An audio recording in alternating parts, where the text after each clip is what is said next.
Akala ko pahinga lang ang hanap ko sa probinsya. Pero may naghihintay pala sa akin doon.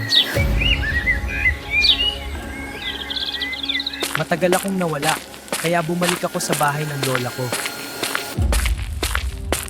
Pero paglapit ko pa lang, may kakaiba na akong naramdaman. Umiti si lola, pero parang may tinatago siya.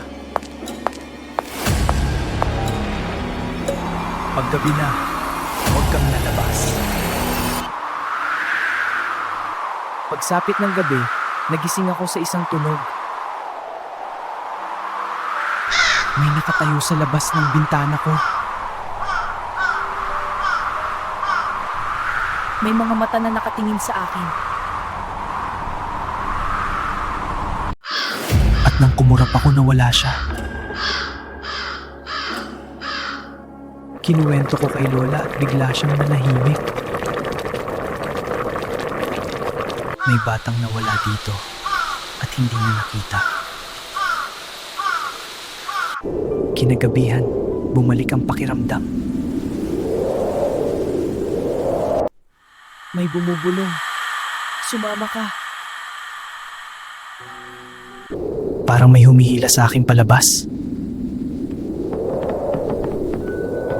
Dinala ako sa likod ng bahay.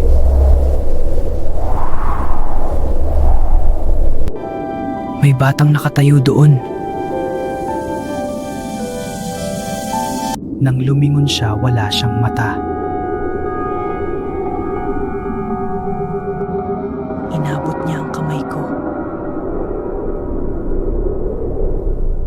At ang lupa para kay hinihina. Hindi siya nag-iisa. Hinila nila ang kamay ko, ngunit tumakbo ako. Naririnig ko ang tawa sa likod ko. Pagpasok ko sa bahay, isinara ko agad ang pinto. Akala ko, ligtas na ako. Pero nang tumingin ako sa sahig, may bakas ng putik papunta sa loob ng kwarto ko. Hindi ka na makakaalis. May mali sa akin. Simula nung umuwi ako sa probinsya, hindi na ako yung umuwi. Simula nung gabing yun, wala na akong refleksyon. Kahit saan ako tumingin, wala.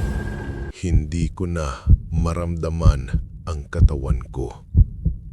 Parang wala ng buhay. Sinubukan kong mag-selfie. Pero may nakita ako sa likod ko. Yung bata, yung nasa probinsya, nakatayo sa likod ko. Paglingon ko, wala ma siya. Pero naririnig ko siya. Hindi ka pa tapos. Tuwing natutulog ako, bumabalik ako sa bahay ni Lola. Pero iba na ang itsura. Mas madilim. Mas buhay.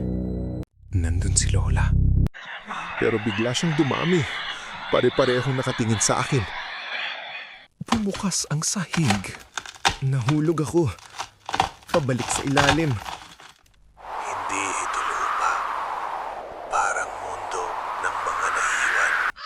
Maraming bata. Lahat nakatingin sa akin. May pumalit na sa'yo. Kung ganun, sino ang nasa katawan ko ngayon? Nagising ako. Nasa bahay ako, kasama pamilya ko.